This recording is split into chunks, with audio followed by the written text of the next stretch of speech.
we're hitting 900 megabytes a second for $20. Making YouTube videos requires cutting through tons of footage. And to do so efficiently, it's not exactly a huge team here, you need a fast computer. Which means I've basically been the younger sibling that never gets to play on the Xbox for months now, except with my personal computer. Thanks, editor. Very funny. Fortunately, my shiny new titanium rig is ready to take its place, but before old Bessie here can ascend to a torturous life in an Adobe-themed hell, there's a much bigger problem. Ugh. The townhouse I rent only has Cat5e Ethernet. It's much better than Wi-Fi, sure, but for video editing on network storage, you need fast, like 10 gig fast. But Jake, I read the Cat5e can't do 10 gig. Sure, that's what the spec says. But what if I told you in the real world, with a little bit of care, Cat5e can easily handle full 10 gigabit speeds, even running all the way down to the home data center, and that you can do the same in your own house with your own NAS, or pair of computers or whatever, with these Intel 10 gig NICs, which you can find on eBay for like $10. I bet you'd like that, huh? You dirty little... Now I'm sure your next question is, why not just put the editing rig right next to your NAS? Then I don't have to worry about the networking. You think I haven't thought of that?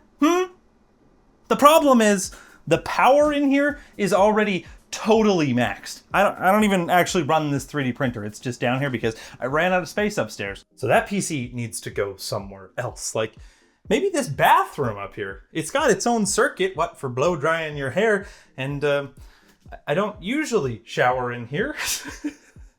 It's just that there's no Ethernet in here for obvious reasons. You know where there is internet? Here in the kitchen, right next to this 20 amp electrical outlet. Huh? Don't worry, my partner's not home. And by the time we're done, it's gonna be too late for them to do anything about it. Oh God. Wow, that is some workmanship. Now you might be wondering why there's an Ethernet jack in the kitchen. That's because this is meant for a phone. That's why there's only 2 wires in use here. The rest of them are all wrapped around. That wouldn't fly for our 10 gig Ethernet, and neither would this. For Cat5e to work at 10 gigabit speeds, it needs to be terminated really well. So the amount of untwisted pairs you got, oh my God, oh, and it's like kinked too, needs to be like 1/4 of an inch, not, well, that's like 6 inches probably. You sick f. For the record, I already terminated this cable downstairs like 2 years ago or something like that. I just never made use of it. So we really only just have to terminate this side. I am gonna pull a bit back though. Oh, he's discovered the hole. You know there could be mouses in there. Can I get in there? Here. Sorry, landlord. Knipex?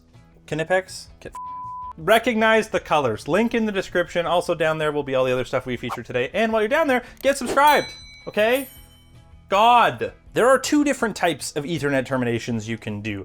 A male jack like this. This is the pass-through type that everyone said I was psychotic for not using last time when I did Alex and Andy's internet upgrade. Or keystone jacks. And this is what we're going to be using because this is what's meant to be used when you're installing it in a permanent location like this. With our pairs untwisted, stick the little toolless thingy on. And then we need to pull the wires into their correct position, which there's 2 different ways to do it. There's a B termination and an A termination. Most of the time people use B nowadays, so that's what I'm using. And that's what I did on the other side. If you do the opposite, you have made a crossover cable, which unless you have a reason to need a crossover cable, it's not gonna work very well for you. We're gonna do B. Not the bees! White, blue into the white, blue spot. Blue into the blue spot. You see the B there? That means the green goes over here for a B termination. Boop, boop, boop. And then the same on this side. And then just to make sure that the wires are like really in there, because sometimes they don't quite align super correctly, I usually just take my pliers and just do them as like a slight push into the little spots. We trim off the extra. And then you stick it in the hole. And we're done. Normally you would put a cover plate here, but I neglected to order one, so she's fine. The wife's not even gonna see it. There's gonna be a giant computer here blocking it anyways. It's fine. Ugh. See? It's mint! Can't even tell. There's nothing weird about this at all. I mean, an RTX 5090 in your kitchen? I like. It also has a 9800 X3D, the 96 gigabytes of RAM that I put in the titanium PC because, yep, editors get priority, I guess. I don't need 96 gigs of RAM to play video games, right? What I do need is my Linux boot drive. Oi! Ooh, that was very unpleasant. In goes the cheapo random Intel SSD that I put Windows on. Because to be honest, if I made my editor use Linux any longer, I'd probably get murdered. I'm also probably gonna get murdered for this, so. Last but not least, our network card. This is an Intel X540 T2. It's a dual port 10 gigabit network card. It's PCIe Gen 2 by 8. So it's important that whatever slot you plug it into and whatever computer you're using has at least a by 4 slot, because if you go in a by 1 slot at PCIe Gen 2 speeds, that's only like 500 megabytes a second. Maybe that's fine. Usually the fan on the inside is like toast or really noisy, so I actually removed it, and in place I'm gonna stick this cute little Noctua fan I stole from a 3D printer. I wouldn't recommend not running a fan though, because when they overheat, they just disconnect. Let's stick it in, woohoo! Look at how professionally installed this fan is gonna be. It's jank, but you basically just need any amount of airflow to cool these things. And since I have no idea which cable it is downstairs, we're gonna use this handy dandy little Klein probe tool. You just turn it on, it's probing between 800 and 1000 hertz, stick it into the cable, and then you use the probe, and you can hear the little song it plays. Let's go find it. No. Hey, the system works. This patch panel is kind of a piece of crap, but it is at least Cat 6 rated, and I did terminate it as tightly as I possibly could. We'll see if it works at 10 gig speed. There you can see what a good male termination is supposed to look like. It's nice and tight with like barely a 1/4 inch of untwisted pair. Plug that in. This cable is Cat 6A, so it's nice and thick and shouldn't cause any problems. Gotta be that one. And now, another termination. Heck, if you still don't believe that Cat 5e works, consider this. It's like a 60-foot run from the garage up to the kitchen, and then it's patched in the garage another like 20 feet into here. There's gonna be loss at that patch, obviously, and then it's also patched here. That's 3 separate connections when you include the patch cable we're gonna put in upstairs, and I guarantee you it's gonna work at 10 gig, 100%. I am that confident, okay? It's too close. Now that we've got a 10 gig NIC in the computer, it's patched in the rack, we can plug in our other side. Now, if you were just trying to go for the most basic setup, get a second X540 T2, stick it in your NAS if you can, and boom, you've got a direct 10 gig connection, you just gotta set some static IPs. If you wanna share it with multiple computers, you don't need a like insane ubiquity switch like this. You can pick up something like this Mookerlink one I found on Amazon.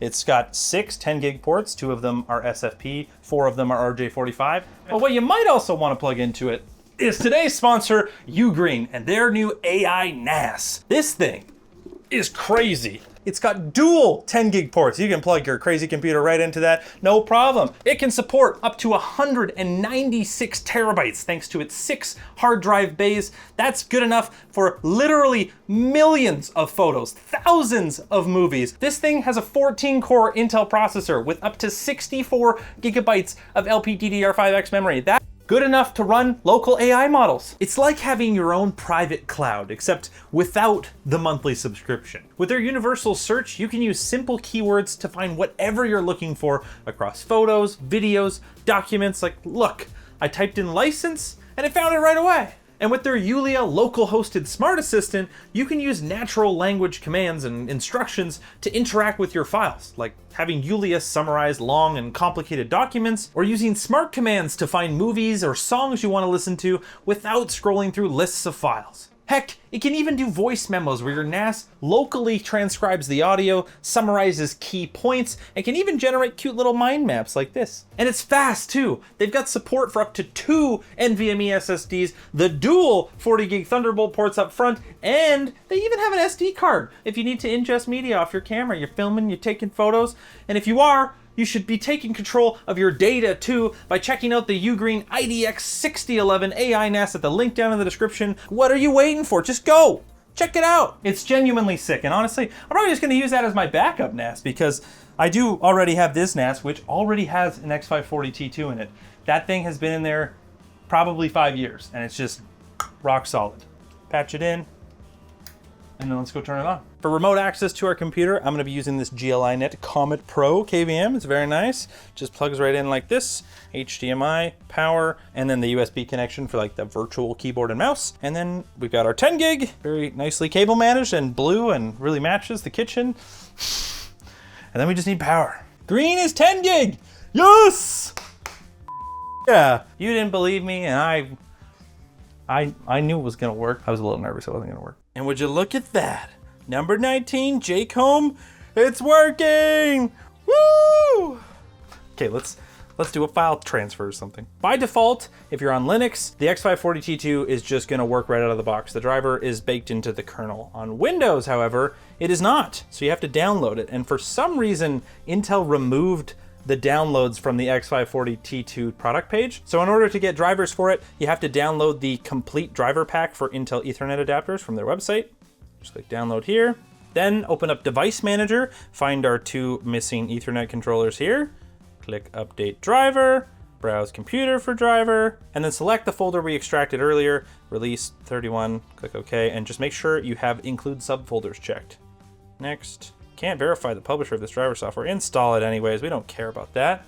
We just download it from the Intel website. For the other one, same deal, update driver, just click the search automatically one because it's already in the driver database. And now we can test it.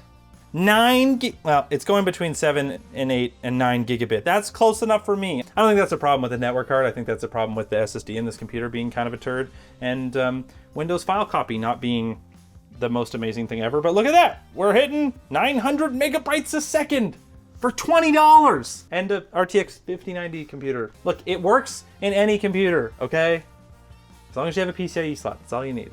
I can believe it works. I was gonna say I can't believe it works, but I knew that this was gonna work. Try it in your own house. And if you don't have Cat5e in the walls, maybe just run some Ethernet. Now you know how to terminate it properly, right? Pretty cool. And then we'll go back the other way. Boom, same deal. 800, 900 megabytes a second, basically 10 gig. It's a little bit slower the other way. Look, I told you guys my NAS was being slow. I need to put the Mac Mini in the rack. I haven't done that yet. Might as well get my head start. I might be sleeping here for a little bit. Is this okay to be in the kitchen? I don't care. You really want me to say no? What, this doesn't bother you? No, there's already everywhere. It's not like it makes that big of a difference. Oh my God.